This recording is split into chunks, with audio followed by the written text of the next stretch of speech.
Welcome back to part 2 of things your ADHD brain does that you think are personality traits. I think that's really important, and if you missed part 1, have a little go back because it was yesterday. I talked about being called lazy, moody and too sensitive, and why none of those are actually you. Everyone seems to like the last one, so I'm going to do this one. This one goes a little bit harder because these are the ones that affect how other people see you. I know we're all affected by this. It's not just how you see yourself. So number 1 is being selfish. Have you ever been in a conversation and someone's telling you something really important and you're nodding and you're listening? I've done this in sales, by the way. And then suddenly you realise, shit, I haven't heard a single word of what they've just said. And it's not because you don't care, obviously, and it's not because you're selfish, but it's actually because your brain just left. It went somewhere else without telling you. Now that is hyper-focus working in the reverse. It's inattentive. When your brain locks onto something, it can block out everything else, including the person standing right in front of you, telling you something that really, really matters. And the worst part is that they don't see what's happening inside your head, and obviously you're not going to explain it. They just see someone who they feel doesn't care enough to listen. And that is not fair on them or on you.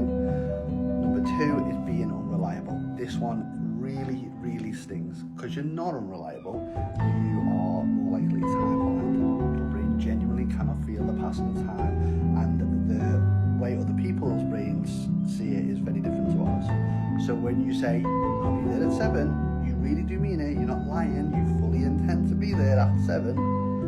But, 6:30 feels like 6, and 6:45 feels like 6:15 if you're lucky. And suddenly it's 7:10 and you're still in the bathroom and probably haven't even started getting ready. You're wondering where the last hour went. Well, the people around you then, they don't see the time blindness. So they see someone who, to them, doesn't respect their time. And that's not a personality trait, even if it is pushed on you. That's a neurological processing difference, and it has a name. Number 3 is being cold in arguments. If you've ever been in an argument, definitely done this, all of you, with someone who you love, right at the right point when it gets like super intense and you just shut down, you go blank, you can't speak, you can't think, you can't even typically look at them. And it's not you being cold. That is not you not caring either. That's your brain's almost fight or flight response. It's shut down. When the emotions get too big and your nervous system cannot regulate them, it does the only thing that it knows how to do, and it switches off and it goes, a-bobos. And the person in front of you, they see someone who's stone cold. I've had this with Jessica from my side and from hers.